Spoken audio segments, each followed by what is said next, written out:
L'émission Pixel vous est présentée par Bliblablo et ses services internet, mobile et TV.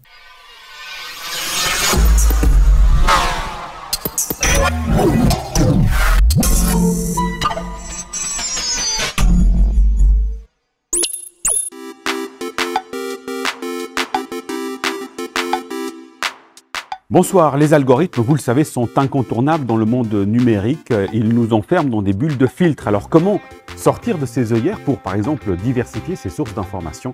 Eh bien, on en parle justement avec notre expert Stéphane Corr. Bonsoir Stéphane. Bonsoir Nasrat. Alors pour vous, la bulle de filtre ne concerne pas essentiellement le numérique? Non, la première se situe dans notre cerveau. Pourquoi?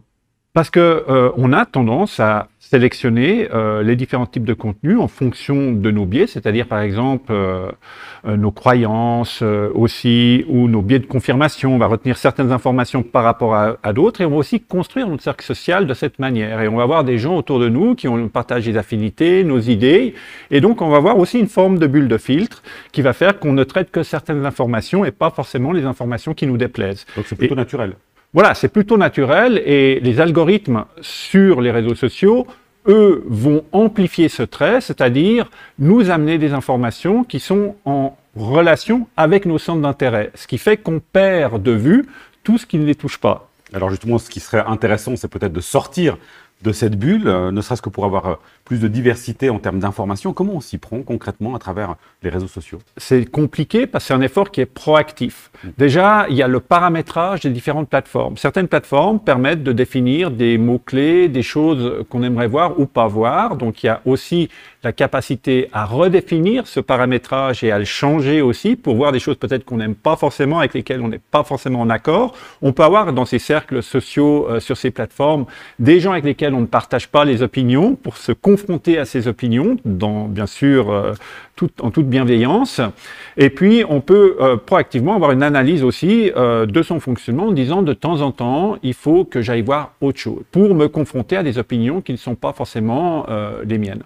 Donc ce que vous nous dites, c'est qu'on peut assez facilement même ouvrir le capot et puis changer peut-être les mécanismes à l'intérieur. Vous l'avez fait d'ailleurs justement avec l'IA. L'IA qui, dans ce cas-là, vous a traité de chauvinisme technologique. Voilà, alors j'explorais avec l'IA la notion d'empathie en disant que l'IA ne fait que mimer l'empathie, et l'IA m'a dit que l'empathie était une fonction cognitive humaine, et l'IA m'a dit en gros que non, pas forcément, qu'une IA pouvait être empathique, et que mon biais était peut-être que je faisais preuve à un moment donné d'un certain chauvinisme technologique. Alors c'est intéressant d'y réfléchir, c'est intéressant de se confronter et d'échanger.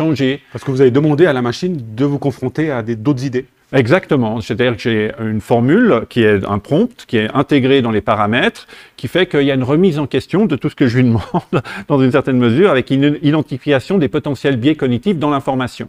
Alors ça, c'est ce qu'on peut faire avec l'IA, mais il y a aussi le fait qu'au niveau de la régulation européenne, il y a quand même une évolution. Par exemple, dans le DSA, Digital Service Act, on force les entreprises telles que Meta et d'autres à plus de transparence dans le fonctionnement de leur algorithme et de donner accès à ceci aux chercheurs, ce qui est déjà aussi une très bonne étape.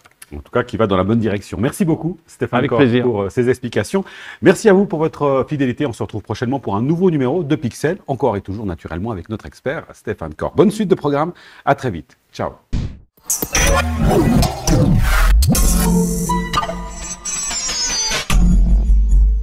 L'émission Pixel vous est présentée par Bliblablo et ses services internet, mobile et TV.